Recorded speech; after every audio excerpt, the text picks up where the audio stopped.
Hey everyone, how's it going? So what am I working on now? Well, I got an '06 Toyota Tacoma. Customer's complaint is the horn doesn't work. So what's the first thing you do when you have an electrical problem like that? The horn doesn't work. You check the fuses. Okay, check the fuses, everything seems good. So this thing has a relay. Almost every single horn has a relay. So what's the next thing you check? The relay.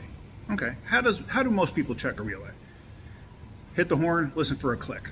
Okay, you hear a click, okay, the relay is good. You go down and you check at the horn. Okay, well, check this out. I want to show you something. So here is the vehicle. I'm going to reach inside and hit the horn. And if you listen,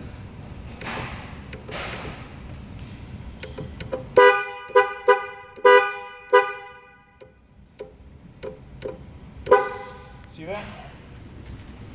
You hear it click every time. And every once in a while the horn works.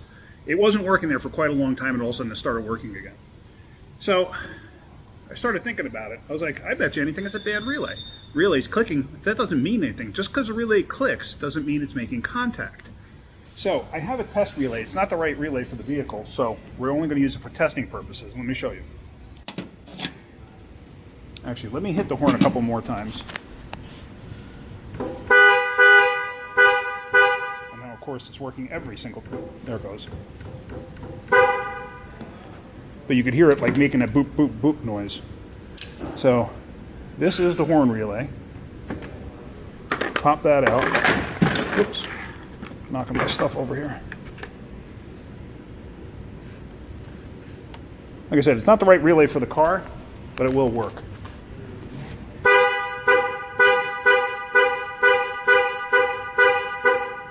And every single time it works. So basically what I'm getting at is, even though you hear relay click, and that's what most people use as their test to see if a relay is actually working, just because you hear a click doesn't mean it does work. So somewhere inside here, the contact does not work. So we're getting a new relay. I have a new one of these coming, and I'm going to install that, and we're going to be done with this. So let me get the new one in. It's not going to be a nice shiny blue one, unfortunately, but it'll be a black one, but it's the right amperage and everything else for this. As soon as I get that in, we're going to put this in and just end this. So there's a quick short video. So the new relay showed up, so let's install that.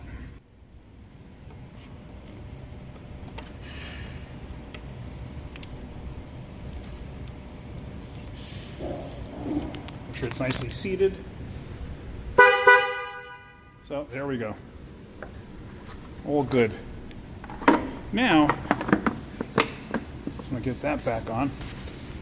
Actually, let me pop this relay open so you can see what's on inside. A lot of people don't know what's on the inside of these. So let me take this cap off. The cap will come off if you look closely. See, it's got those little locks right there. Pry up on those, it should come right out. Hang on a second. All right, so I popped those little edges up. This should come up. Now inside here, I don't know if you could see it on this design, but inside there's actually contact points. Yeah, you can't really see it. I'll have to show you a different one where you might be able to actually see it.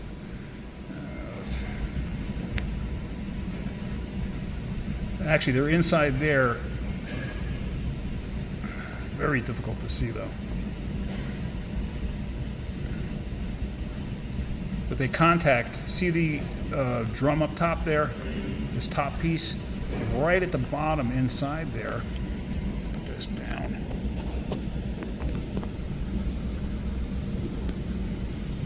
That on the inside is a contact.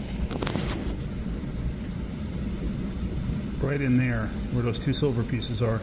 So there's probably just a bad contact there. So that's the reason this thing's not working. Poop. All right, so you got to hear Robert come up behind me and say, poop. He's very happy with himself for doing that. He said he was going to do it one day. So, all right, well, that's pretty much it. Just wanted to show you that. So we're all set and give this back to the customer, and they should be happy with that repair. Really not a big deal. So, all right, well, hopefully you're getting something out of my videos. If you are, hit the like button. If you could, please subscribe. All right, guys, have a great day. Keep wrenching.